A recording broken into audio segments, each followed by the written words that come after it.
suis Sébastien Faudemer.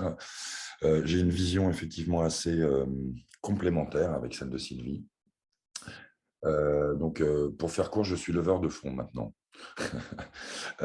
Du temps de Fertilis, j'étais consultant au financement de l'innovation, donc je m'occupais beaucoup de jeunes sociétés. On va dire de la création jusqu'à ce dans le jargon on appelle la série A, donc optimiser son financement public et éventuellement une petite levée d'amorçage. Et j'ai intégré maintenant une société qui s'appelle Cognitive Corporate Finance et qui fait de la levée de fonds. Je vais y revenir un petit peu dans le détail, de manière complètement généraliste et en particulier à partir des séries A, qui correspondent à l'étiquette, qui ont eux-mêmes pas mal monté ces dernières années et qu'on peut établir grosso modo à 5 millions d'euros. Bon, après, ça peut aller de 5 à 100, hein, mais grosso modo, les séries A sont autour de 5-10 millions, les séries B autour de 10-20 millions, etc. Voilà, donc, si je reviens donc aux origines de ce que c'est qu'un produit innovant, donc effectivement, qui dit levée de fonds dit a priori société de croissance, et qui dit société de croissance dit innovation, fondamentalement. On pourra y revenir effectivement sur l'histoire du diagnostic brevet, du diagnostic pays, pardon, de la BPI, qui est effectivement un critère qui est devenu assez fondamental pour les investisseurs aujourd'hui.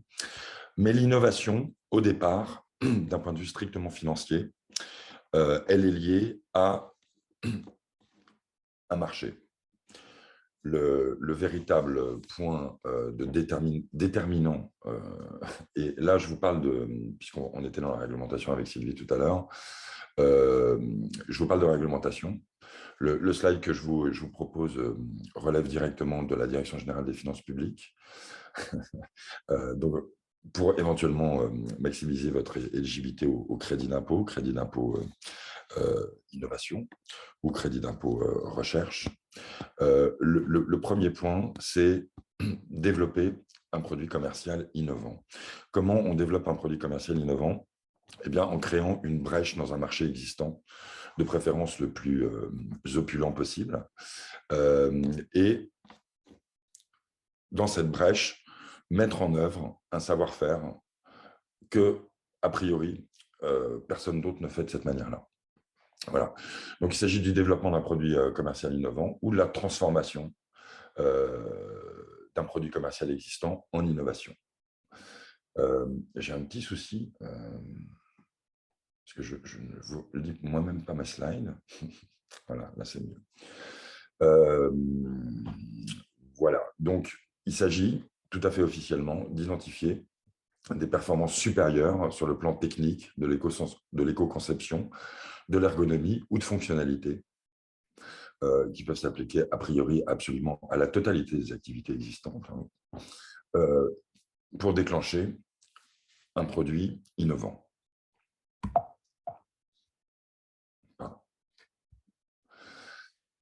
Donc, si je reviens dans la logique qu'explicitait Sylvie tout à l'heure à l'instant, à propos donc de la création d'une société, il est tout à fait recommandé pour rentrer dans le cercle vertueux des financements, de partir avec ce qu'on appelle des fonds propres.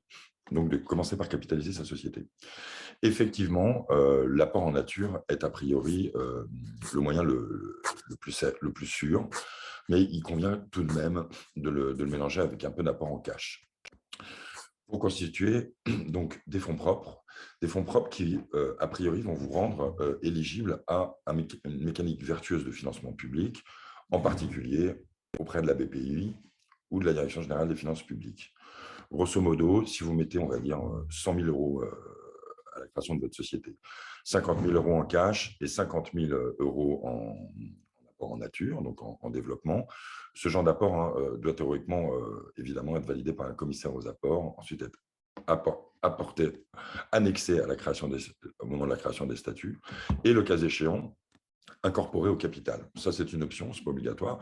Même si vous ne l'incorporez pas au capital, de toute façon, les fonds propres, ils seront dans la société et donc contribueront à élever la valeur de la société. Effectivement, c'est a priori tout positif. Bon, il ne faut pas non plus exagérer sur le sujet. Sylvie parlait d'1 million. En ce qui concerne, effectivement, je pense qu'il vaut mieux rester en deçà des seuils de 200 000 300 000. Sinon, je pense qu'on déclare. A priori, on est au-dessus d'un seuil d'alerte qui risque d'être en tout cas éventuellement regardé de manière plus poussée, plus approfondie par la DGFiP. Voilà, donc grosso modo, si vous arrivez avec 100 000 €, un mixte de cash et d'apport en nature, vous êtes éligible à un financement de la BPI spontanément de l'ordre de 100% de vos fonds propres, et donc une aide, subvention ou aide remboursable, aide récupérable, de l'ordre de 100 000 €. Ce qui vient accroître à nouveau vos fonds propres, qui passent du coup à 200 000. Et là, effectivement, vous pouvez vous lancer dans une activité innovante, dans des développements, et devenir éligible au crédit d'impôt innovation dans un premier temps. Comment on passe du crédit innovation au crédit d'impôt recherche? Comment on passe de, on va dire, une activité innovante à une activité de recherche-développement? Eh bien, c'est lorsque donc, vous avez décidé de vous intégrer sur un marché, donc au moyen d'un processus, d'un procédé innovant, vous faites un prototype et éventuellement, vous rencontrez à ce moment-là des problématiques techniques qui ne se résolvent pas sur étagère. Et là, vous basculez dans le monde de la recherche-développement. Ce sont des choses qui, généralement, arrivent dans un second temps, à moins que vous soyez fondamentalement positionné dès l'entrée sur une activité de rupture ou de R&D pure ou de deep tech, selon les terminologies contemporaines un peu à la mode.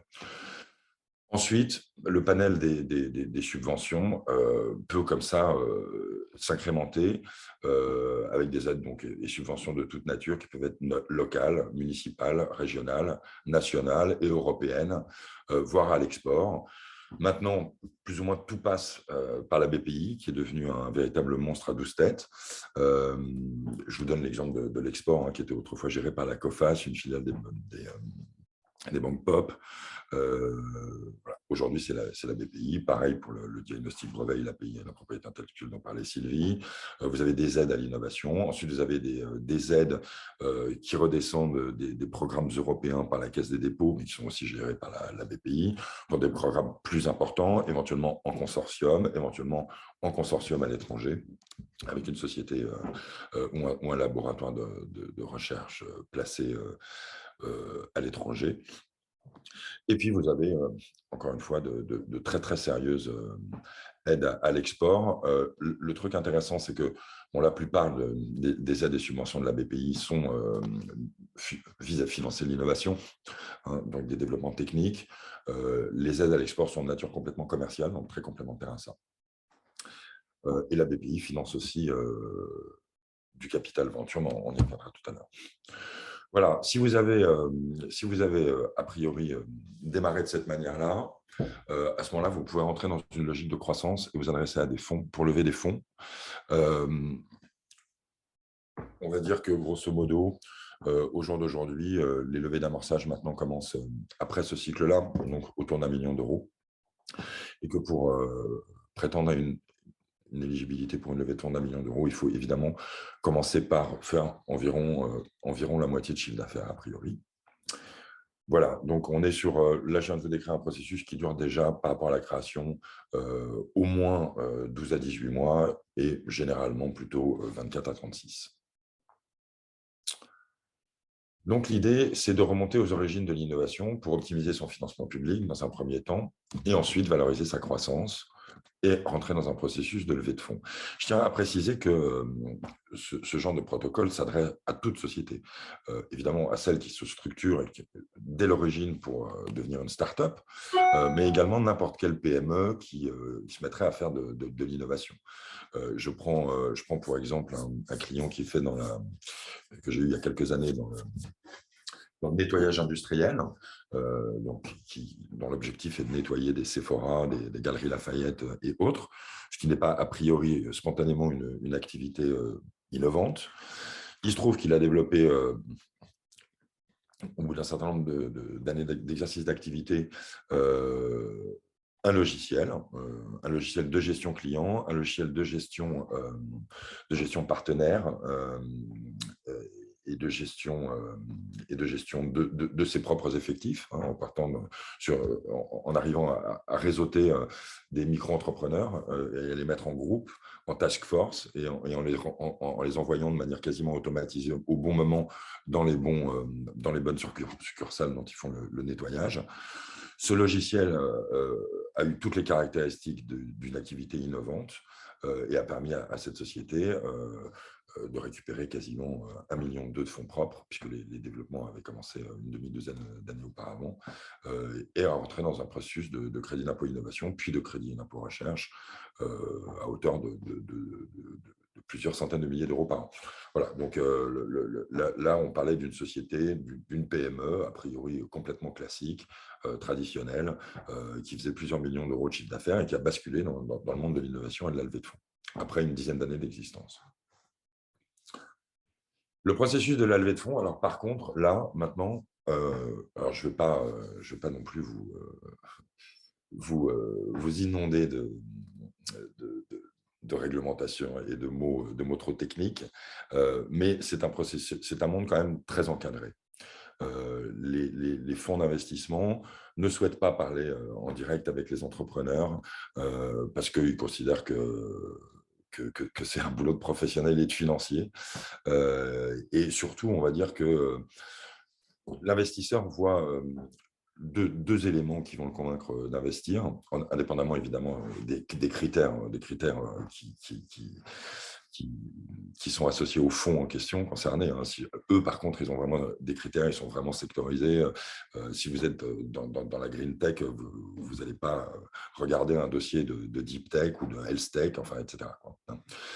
Mais quel que soit le secteur relevant, a priori, l'investisseur va regarder le marché.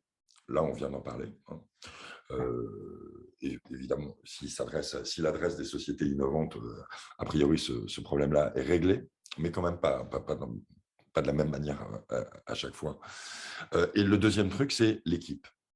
Or, il est pas forcément, on n'est pas soi-même forcément la meilleure personne pour se présenter de manière optimale, spécialement vis-à-vis d'un processus de société de croissance et de levée de fonds. Voilà, en dehors de ça, un processus de levée de fonds, c'est quelque chose de relativement long, qui commence par définir des objectifs stratégiques et opérationnels, dont la stratégie de la propriété intellectuelle dont parlait Sylvie est une composante absolument essentielle, et qui sous-tendent ensuite des prévisions financières. Voilà, donc il y a déjà un travail de préparation et d'éligibilité sur une levée de fonds qui est très importante, qui se compte en mois, et dont évidemment, dont le premier élément de sortie est un business plan. Hein. Ça, je pense que jusque-là, ça ne vous étonnera pas trop. Avant de passer à la structure du capital et de se présenter en opportunité d'investissement. Où là, on est en train de parler de ce qu'on appelle un info-mémo de l'ordre de 50 à 70 pages, et qui détaille absolument le projet dans les moindres détails. Avant ensuite de rentrer dans un processus d'engagement et de négociation avec les investisseurs. Et puis ensuite, voilà, manifestement, il y a une coquille. Ensuite, le cinquième point, qui n'est pas le même que le quatrième, le closing. On va dire que globalement, on est sur un minimum, un processus de 6 mois, et généralement plutôt d'1 an en tout. Voilà. Alors maintenant, si je reviens à effectivement Corporate, qui est la société que je représente maintenant, Corporate est vraiment un leveur de fonds global, dont le savoir-faire repose essentiellement sur sa base de données. Là, je vais dans le sens de Sylvie, qui est constituée d'environ 8500 fonds, monde entier, 10 000 contacts.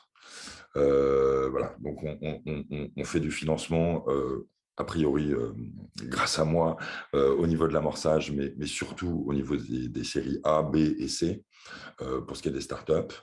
On fait également des levées de fonds pour les fonds eux-mêmes. Hein. Comme vous savez, les fonds ont des durées de vie limitées.